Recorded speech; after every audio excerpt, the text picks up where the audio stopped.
સુરતની ટ્રાઇસ્ટાર હોસ્પિટલના director બંધુઓનું ઉઠામણું। Medical સાધનોના વેપારીઓ જોડે કરોડોની ઠગાઈ કરી, હાર્ટ સર્જરીના સાધનોની ખરીદી કરી રૂપિયા ન આપ્યાનો પણ તેના પર આરોપ લાગ્યો છે। પૈસા આપ્યા વગર જ હોસ્પિટલને તાળા મારી અને ફરાર થઈ ગયો છે। અરુણ મહેરા, અર્પિત મહેરાએ 2024માં સાધનોની ખરીદી કરી હતી। 36.85 લાખના સાધનોની ખરીદી કરી પેમેન્ટ ચૂકવવાનો કર્યો હતો વાયદો। અન્ય સપ્લાયર પાસેથી પણ 18 લાખથી વધુનો સાધનો ખરીદ્યા હતા। પેમેન્ટ ચૂકવ્યા વગર જ હોસ્પિટલને તાળા મારી રફુચક્કર થઈ ગયું છે। અઠવા પોલીસે ફરિયાદના આધારે તપાસનો ધમધમાટ શરૂ કર્યો છે। સુરતના નાનપુરા વિસ્તારમાં આવેલ ટ્રાઇસ્ટાર હોસ્પિટલના ડિરેક્ટર બંધુઓએ મેડિકલ ઉઠામણું કર્યું છે। સીધી તસવીરો તમે જોઈ શકો છો। ટ્રાઇસ્ટાર હોસ્પિટલને સીલ લાગી ગયા છે।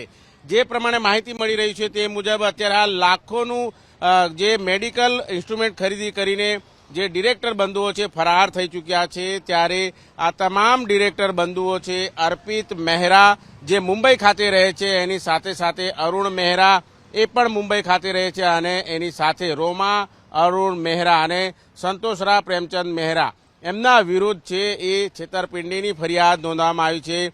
ટ્રાઇસ્ટાર હોસ્પિટલના ડિરેક્ટરોએ અનેકને રાતા પાણીએ રોવડાવ્યા છે। ત્યારે જે પ્રમાણે તસવીરો આપ જોઈ શકો છો, અલગ અલગ બેંકોના જે રીતે અત્યારે હાલ જે પોસ્ટરો છે એ પણ લાગ્યા છે। ઈ ઓક્શન સેલની નોટિસ પણ લગાવી દેવામાં આવી છે। નાનપુરા સ્થિત ટ્રાઇસ્ટાર હોસ્પિટલના ડિરેક્ટર સામે જે રીતે મેડિકલ સાધનના વેપારી સાથે કરોડો રૂપિયાની ઠગાઈ અને વિશ્વાસઘાત કર્યો હોવાની ફરિયાદ છે અઠવા પોલીસ મથકમાં નોંધવા પામી છે। ત્યારે ચકચાર મચી ગયો છે।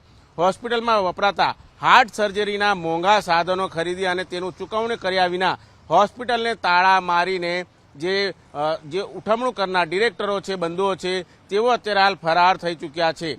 જે પ્રમાણે માહિતી મળી રહી છે તે મુજબ નાનપુરાના કેસી ટેલરે પોલીસમાં ફરિયાદ આપી છે કે કેયુ સોલ્યુશનના નામે હોસ્પિટલમાં વપરાતા સર્જિકલ સાધનોનો વેપાર કરે છે। તેમની 10 વર્ષથી સપ્લાયર તરીકે નાનપુરાની ટ્રાઇસ્ટાર લાઇફ સાયન્સ પ્રાઇવેટ લિમિટેડ કંપનીના ડિરેક્ટરો હતા અર્પિત, અરુણ અને એની સાથે અન્ય જે હતા તેમના સાથે ઓળખાણ થઈ હતી। જોકે જાન્યુઆરી 2024માં મહેરા બંધુઓએ હોસ્પિટલમાં હાર્ટના દર્દીઓના ઓપરેશનમાં વપરાતા સ્ટેન્ટ, બથૂન વાયર, કેટરર સહિતના મેડિકલ ડિવાઇસ મળીને કુલ કહી શકાય 36,85,000નો મત્તાનો ખરીદી કરીને તેમણે ચૂકવણું કર્યું નહોતું, અને એ બાબતને લઈને વારંવાર રૂપિયાની ઉઘરાણી કરવા છતાં પણ જે રીતે પૈસાની ચૂકવણી નહીં થઈ હતી એની સાથોસાથ જે રીતે અત્યારે હાલ માહિતી મળી રહી છે કુલ 71,82,000નો ઉલાળ્યો કરીને જે બંધુઓ છે, ડિરેક્ટર બંધુઓ છે એ ફરાર થઈ ચૂક્યા છે।